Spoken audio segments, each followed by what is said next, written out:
The Earth is very, very old. Life has been around for billions of years, long before people were here. Lots of strange and amazing creatures lived a long time ago. Most of these creatures are gone now, they are extinct.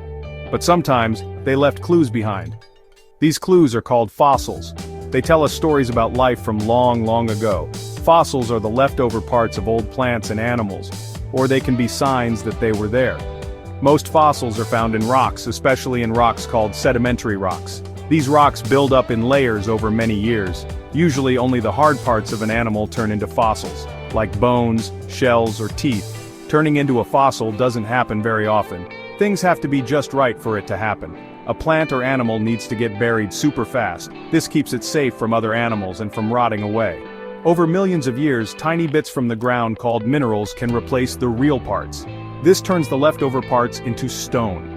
Because this is so rare, every fossil we find is very special. Fossils are super important for science.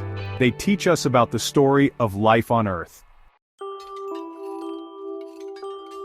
All the fossils we found are like a giant library. Each fossil is like a page from a book about the past. But this library isn't finished. Lots of pages are missing from the books. Whole chapters are gone. This means there are many old creatures we still don't know about. We only get small peeks at what life was like. The story of life has lots of empty spots. Scientists work hard to fill in these empty spots. Some fossils are pretty easy to figure out. They look a lot like animals that are alive today, or they clearly fit in with groups of animals we already know. For example, old shells we find might look like snails we see now. Old bones might look like the bones of fish or lizards living today. Scientists can put these fossils into groups more easily. They fit with what we already know. They help us draw the family trees of different animals. However, other fossils are really, really strange. They don't look like anything we know. Their bodies have weird shapes. The way they look is not like any animal alive today. These fossils are big puzzles for scientists. It's hard to tell what kind of animal they were. These confusing fossils are super exciting for science. They show us that life in the past came in so many different kinds. In a state called Illinois in the United States, there's a special spot. It's called Mazon Creek. This place is famous for all the fossils found there. Lots of amazing fossils have come from this spot. They are super old, about 307 million years old. This was a time called the Carboniferous period. What makes Mazon Creek special is how well the fossils are saved there. It has many fossils of creatures that had soft bodies. These kinds of creatures usually don't turn into fossils very well. In the 1950s, a fossil collector named Francis Tully was looking around. He was searching in the Mazon Creek fossil beds, where lots of fossils are. He found something really strange. It was a dark shape in a piece of rock. It didn't look like any animal he had ever seen. He took it to fossil scientists called paleontologists to study. They were also confused by this weird discovery. They gave it the scientific name. The name Tullimonstrum means Tully's monster. This name shows just how really weird it looked. It had a long, soft body. There were no bones or a hard shell. Its body was kind of shaped like a torpedo. It looked like it was made of sections, like a worm. But other things about it were not like a worm at all. The Tully monster became a famous puzzle. The Tully monster had some very special parts. Maybe the most noticeable part was its eyes. It had two eyes, but they were strange. They were on the ends of long sticks called stalks. These stalks stuck out to the sides of its body. This probably helped it see in many directions at once. Another easy-to-see part was a long, bendy snout. This snout is also called a proboscis. It stretched out from the front of its body. At the very tip of this long proboscis, there was a small part that looked like a claw. This claw had tiny, sharp teeth on it. Scientists think it used this claw to grab its food, or maybe to search for food in the mud. We don't know exactly what the Tully monster ate, but the claw makes us think it might have hunted other animals, or maybe it ate leftovers or tiny dead things. Its body, like we said, looked like it was made of sections. It also had fins at its tail end. These fins probably helped it swim, but all these parts together were very confusing. A body in sections, eyes on stalks, a snout with a claw, and fins for swimming. Gap 2S. No animal group we know seemed to have all these things. This is why scientists were so mixed up. For many years, people argued a lot about it. Figuring out what the Tully monster really was is still a super interesting puzzle today. Section 5. Typhloesus, the alien goldfish of Bear Gulch. Another fossil that has made scientists think really hard comes from a state called Montana. This place is called the Bear Gulch limestone. The fossils here are also from that Carboniferous period, about 320 million years old. Just like Mazon Creek, Bear Gulch is known for how well its fossils are saved. It has given us many fossils of soft-bodied animals. One of the strange creatures found here is called. When scientists first found Typhloesus, they were very confused. It was a small animal, only a few inches long. It kind of had the shape of a fish, but it was also super strange. It was so weird that some fossil scientists jokingly called it an alien goldfish. That nickname stayed around for a bit. It showed just how weird it looked. The alien goldfish nickname came about because it didn't have many parts you'd expect a fish to have. There were no clear signs of fins, except for a fin on its tail. No easy-to-see gills were there either.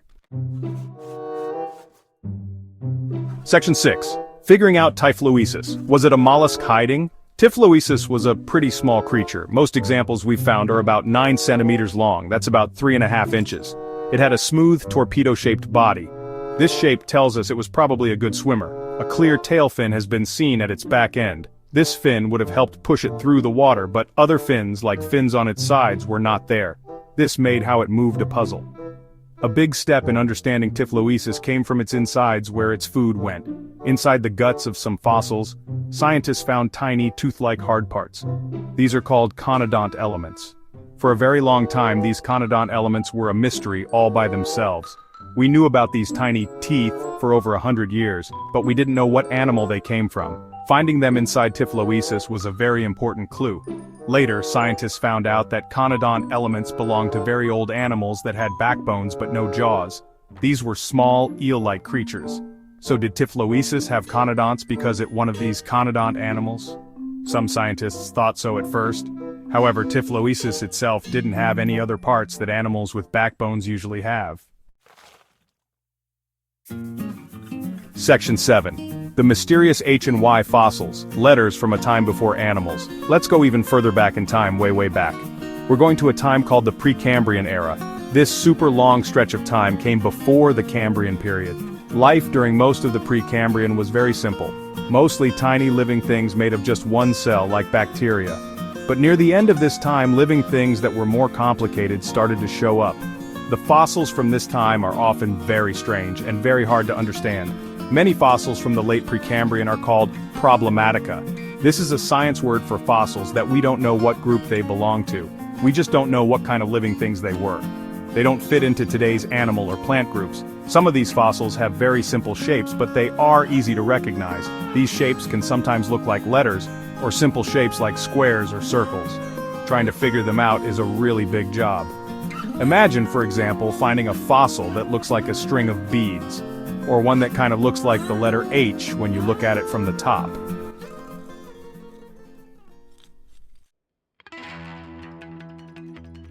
Section 8. Nectocaris, a Cambrian puzzle. The Cambrian period started about 541 million years ago. It was a time when lots of things changed. It's often called the Cambrian explosion. This is because many new kinds of animals showed up pretty quickly. Quickly for Earth's long history, that is. Some of these new animals were early family members of groups alive today, but many others were very strange experiments of nature. They don't have any family members living today. Is one of these strange Cambrian creatures? Its fossils were first found in a place called the Burgess Shale. This is a famous fossil spot in the Canadian Rocky Mountains, right here in Canada. The Burgess Shale keeps soft-bodied animals saved in amazing detail, showing even tiny parts. Nectocaris was first written about by scientists in the 1970s, but back then, they only knew about one fossil of it, and it wasn't even whole.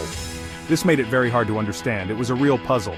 Nectocaris was a small animal. It only grew to be about 2 to 5 centimeters long. That's about 1 or 2 inches. It had a flat body, shaped like a kite. At its front end, it had 2 long, thin feelers called tentacles. These tentacles might have been used for feeling what was around it, or maybe for grabbing food. It also had very large eyes. Section 9. Mysteries that last, Nectocaris, and more. Later on, many more Nectocaris fossils were found. These new examples were much more whole. They gave us a clearer idea of this odd animal. The new fossils showed for sure that it had large eyes. They also showed it had the 2 tentacles. And very importantly, a part that looked like a funnel. This funnel looked a lot like the siphon that cephalopods use. Cephalopods are the group of animals that include squid, octopus, and cuttlefish. They use their siphons to shoot out water to move fast. This idea about Nectocaris was a big surprise. If Nectocaris was an early cephalopod, or a close cousin, it would mean this group started much earlier than we thought. Scientists didn't think cephalopods showed up so early in the fossil story, especially not with such well-made parts like its camera-like eyes. Nectocaris, if it was an early cephalopod, was a very early and simple one. It didn't have the hard shell that many early cephalopods like ammonites had. This new idea changed how we think about how early animals developed. These confusing fossils are super important to science. Monstrum from Mazon Creek, with its eyes on stalks. Typhlesis, the alien goldfish from Bear Gulch. The strange simple H and Y shapes from the Precambrian time. And Nectocaris, the Cambrian puzzle from the Burgess Shale. Each one of these fossils tells its own special story. They show us all the amazing and different kinds of life that have been on Earth over time.